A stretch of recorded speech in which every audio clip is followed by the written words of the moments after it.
என்னுடைய அன்பிலே நிலைத்திருங்கள். நான்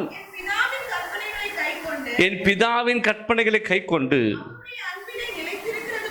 அவருடைய அன்பிலே நிலைத்திருக்கிறது போல நீங்களும் என் கற்பனைகளை கைக்கொண்டிருந்தால் என்னுடைய அன்பிலே நிலைத்திருப்பீங்க. ஆண்டவர் சொல்றாரு, நானும் பிதாவும் ஒன்றாய் இருக்கிறோம். எப்படி இருக்கிறோம்? எப்படி ஒன்றாய் இருந்தாரு? பிதாவை நான் வெளிப்படுத்துகிறேன்னு சொல்றாரு ஒரு இடத்துல. அப்போ அதோடைய அர்த்தம், 3 வருஷம் ஆண்டவர் ஊழியம் செய்யும் போது மரித்தவர்களை உயிரோடு எழுப்பினாரு, வியாதியஸ்தரை குணப்படுத்தினாரு, குருட்டு கண்களை திறந்தாரு, செவிட்டு காதுகளை திறந்தாரு. ஆனால் எதை வச்சு செய்கிறேன்னு சொல்றாரு? என் பிதாவை வைத்து இந்த அற்புதத்தை நான் என்ன பண்ணுறேன், செய்கிறேன். அப்போ எப்படி அவர் செய்தார்? நான் என் பிதாவில் நிலைத்திருக்கிறேன்னு சொல்கிறாரு. அப்போ இயேசு எப்படி நிலைத்திருந்தாருன்னா, அவருடைய கற்பனைகளை இவர் கை கொண்டதுனால. அவர் சொல்கிறாரு, என் பிதாவும் நானும் ஒன்றாக இருக்கிறோம், அவருடைய கற்பனைகளை நான் கை கொண்டதுனால அவர் எனக்கு செவி கொடுக்கிறார். நான் சொல்கிறதெல்லாம் என்ன பிதா என்ன பண்ணுறாரு, செய்கிறாரு. அப்போ நம்மகிட்ட எதிர்பார்க்குற, ஒருவேளை இயேசுவை நம்ம யாரும் பார்க்கல, பிதாவை நம்ம யாரும் பார்க்கல, ஆனால் இந்த எழுதி வச்சிருக்க ஸ்கிரிப்சர், இந்த ஸ்கிரிப்சரை நம்ம ஃபாலோ பண்ணும்போது நாம் அதில் நிலைத்திருக்கிறோம். அதை விருப்பத்தோடு, சந்தோஷத்தோடு, சமாதானத்தோடு ஏற்றுக்கொண்டு, இது சத்திய வார்த்தைகள். இதுக்கு பேர் என்ன? சத்திய வார்த்தைகள். போலியான வார்த்தை அல்ல, பொய்யான வார்த்தை அல்ல, சத்திய வார்த்தைகள். இதை நம்ம கேட்டு விசுவாசித்து நிலைத்திருந்தால் அவரும் நம்மில் நிலைத்திருப்பார். வாசிங்க மேலும். கைக்கொண்டு அவருடைய அன்பிலே நிலைத்திருக்கிறது போல நீங்களும் என் கற்பனைகளை கை கொண்டிருந்தால் என்னுடைய அன்பில் நிலைத்திருப்பீங்க. முதலாவது ஆண்டவர் சொல்றாரு, காட் இஸ் லவ். ஓகே, அவர் அன்பா இருக்கிறார். அந்த அன்பில் நீங்க நிலைத்திருக்கிறதுன்னு சொன்னா அவருடைய கற்பனைகளை நீங்க என்ன பண்ணணும், கை கொள்ளணும். அடுத்து யோவான் 8:31 வாசிங்களேன். யோவான் 8:31. இயேசு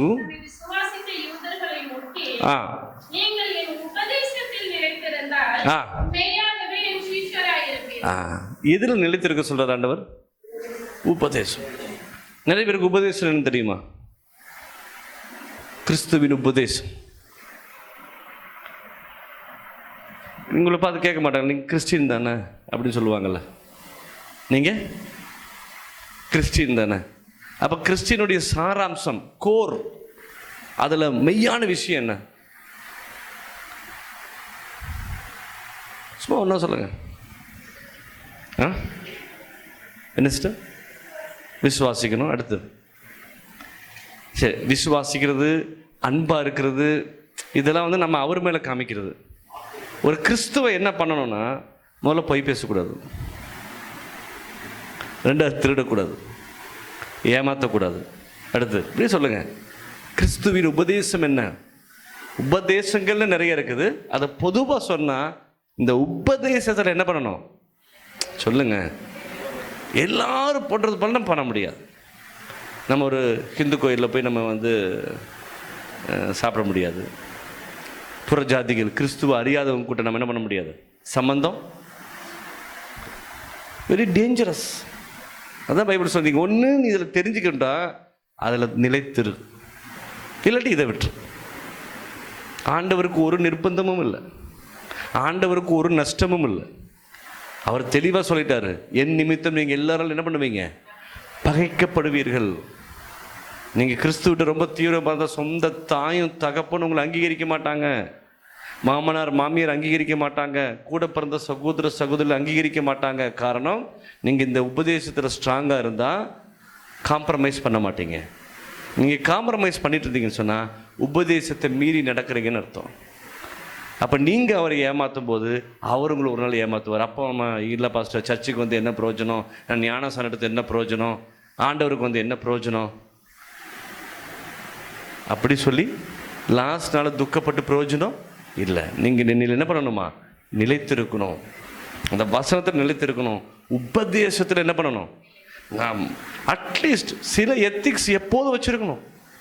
நான் கிறிஸ்டியன், இதை பண்ண மாட்டேன்ங்கிற அந்த அறிவு நம்ம ரத்தத்தில் என்ன பண்ணணும், ஊறி இருக்கணும். இதெல்லாம் நாங்கள் பண்ண மாட்டோம், இதெல்லாம் நாங்கள் பண்ண மாட்டோம், ஐயோ நீங்கள் வேற நான் வேறங்கிறத ஜாதி வித்தியாசம் அல்ல, உபதேச வித்தியாசம். ஒத்து போகாது. நாங்கள் பண்ணுறது நீங்கள் பண்ண முடியாது, நீங்கள் பண்ணுறது நாங்கள் பண்ண முடியாது. அப்போ அதில் ரொம்ப ஜாக்கிரதையாக இருக்குன்னு சொல்லி ஆண்டவர் சொல்கிறாரு. சங்கீதம் 125:1 வாசிங்க. கர்த்தரை நம்புகிறவர்கள் பாருங்க, கர்த்தர்கிட்ட நிலைச்சிருக்கிறவங்க என்றென்றைக்கும் அசையாமல் இருக்கும் சியோன் பர்வதத்தை போல இருப்பாங்களாம். அடுத்து 1 யோவான் 3:24 வாசிங்க. அவருடைய கட்டளைகளை கை கொள்ளுகிறவன் அவரில் நிலைத்திருக்கான்.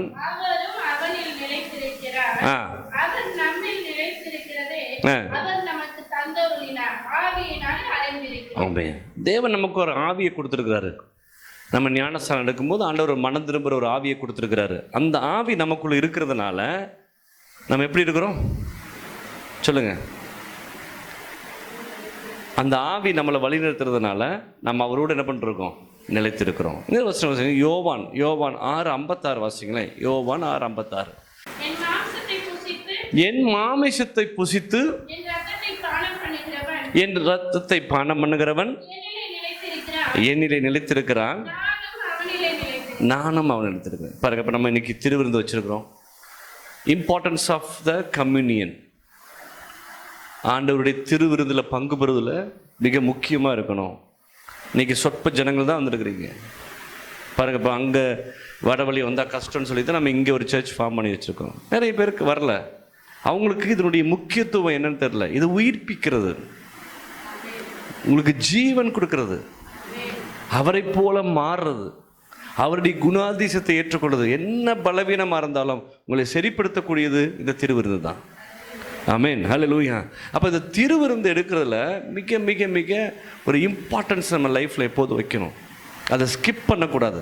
ஒன்றாந்தேதி தானே திருவிருந்து தானே, அப்படி இருக்கக்கூடாது. ரொம்ப ஜாக்கிரதையாக இதில் என்ன பண்ணணும், நம்ம பங்கு பெறணும். திருவிருந்து எப்போ கிடைக்கும் நம்ம என்ன பண்ண, இது அபூர்வம். நம்மளே மாதத்துக்கு 2 டைம் தான் கொடுக்குறோம். அந்த காலத்தில் டெய்லி கொடுத்துட்டு இருந்தாங்க. அனுதினமும் அப்பம் பெற்று தேவனை ஆராதிச்சாங்கன்னு சொல்லி பைபிள் சொல்லுது. இன்றைக்கி காலத்தின் கட்டாயம் எல்லாரும் இருக்கணும்னு தான் நம்ம 1ஆம் தேதியும் 2வது வாரமோ அல்லது 3வது வாரமோ நம்ம கொடுக்குறோம். ஸோ மோஸ்ட் இம்பார்ட்டன்ட் நம்ம லைஃப்பில் திருவிருந்தில் பங்கு பெறுவது. திருவிருந்து மிக மிக மிக முக்கியம். அதே யோவானில் அது கீழே வாசிங்க. யோவான் 56 கீழே அவருடைய ரத்தத்தையும் இதையும் பானம் பண்ணாதவன் அவருடையவன் அல்லனே போட்டிருக்கு. வாசிங்க 48 வாசிங்க. 54.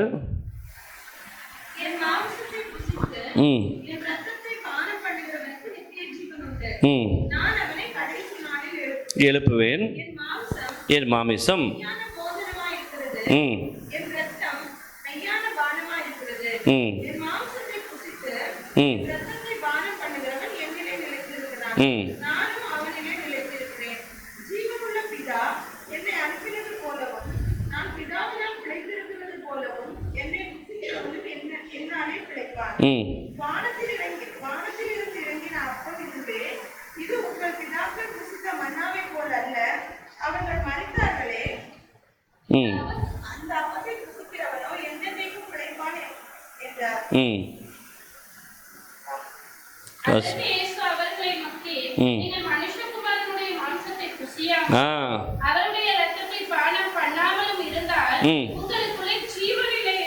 என்னது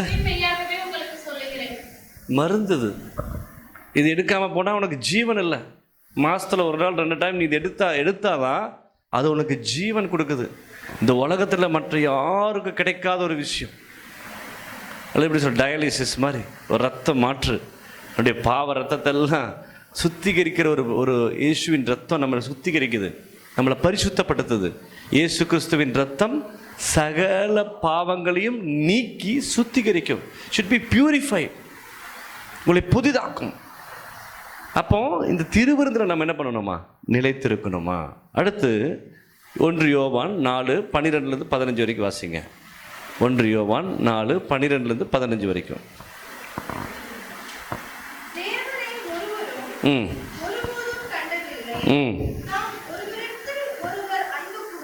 ஒருவரிடத்தில் ஒருவர் அன்பு கூர்ந்தால் தேவன் நமக்குள் நிலைத்திருக்கிறார், பூரணப்படும்.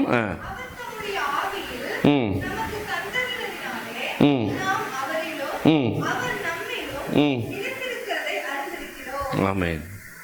அன்பில் ஒருத்தருக்கு நிலைச்சிருந்தா ஆண்டவர் நம்மளை நிலைச்சிருப்பாரம்மா. அல்லேலூயா. உன்னை போல பிறரையும் நேசி என்பது பிரதான கட்டளை, ராஜரீக கட்டளைன்னு சொல்லப்பட்டிருக்குது. அந்த கட்டளை மிக முக்கியம். உன்னை போல என்ன பண்ணணும்? பிறரையும் நேசிக்கணும். 2 யோவான் 1:9 வாசிங்க. 2 யோவான் 1:9. இல்லை 2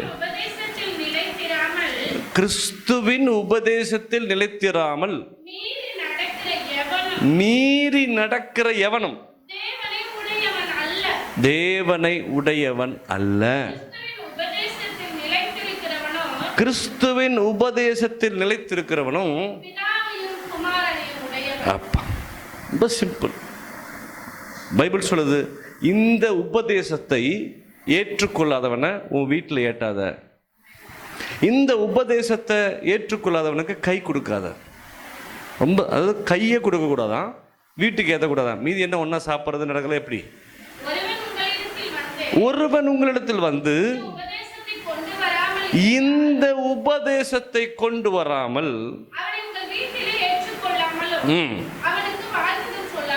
இருங்கள். வசனம் என்ன சொல்றது?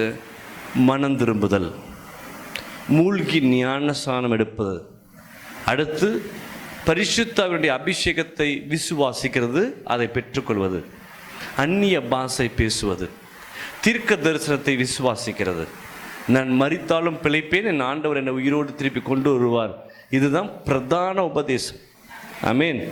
மீதி நான் கிறிஸ்தவனாக இருக்கிறனால நான் வேறுபட்டிருக்கிறேன், என்னை ஆண்டவர் பிரித்து எடுத்திருக்கிறார், இந்த உலகத்தில் பிறந்த நான் மரித்து போய்விட்டேன், ஆண்டவருக்கு ஜீவன் கொடுத்திருக்கிறார், எல்லார் போல எல்லா விஷயமும் நானும் பண்ண முடியாது என்கிற அறிவு இருந்தால் நீங்கள் கிறிஸ்துவின் உபதேசத்தில் என்ன பண்ணிருக்கிறீங்க? நிலைத்திருக்கிறீங்க. இந்த உபதேசத்தை மீறி நடக்காதபடிக்கு ஜாக்கிரதை உள்ளவர்களாக இருப்போம்.